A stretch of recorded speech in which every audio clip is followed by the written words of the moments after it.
So when I'm working with Frank or Sammy, I'm accompanying them on, Sammy Davis, Mr. Bojangles, Frank on whatever, Mac the Knife, New York, New York, and you're always listening to to the songs, as you're playing. But I also had the experience of more, pianistically, to really learn how to accompany these great artists. Yeah.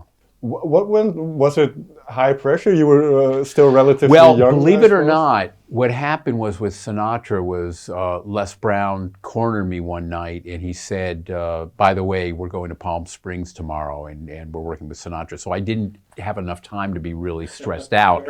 So I'm glad that, that's what happened and I did it. And, I remember seeing him pace down the hall, back and forth, and during the rehearsal, and I was like, oh my God, Frank Sinatra, but it was beautiful because he came up afterwards, and he really enjoyed my playing, and it felt like it was on this magic carpet ride, it just like played itself. Working with him, it was amazing.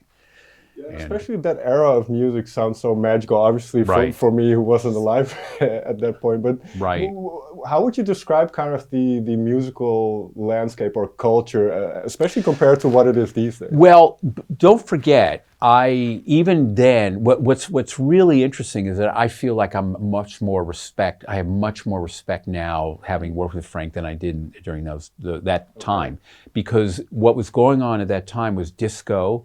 You had, let's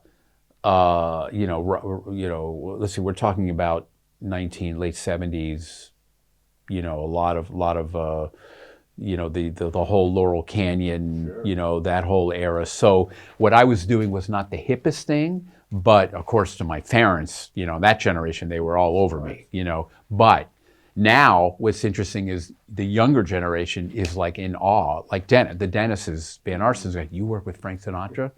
So that's what's going on right now. But at the time, it wasn't the current, like, oh my gosh.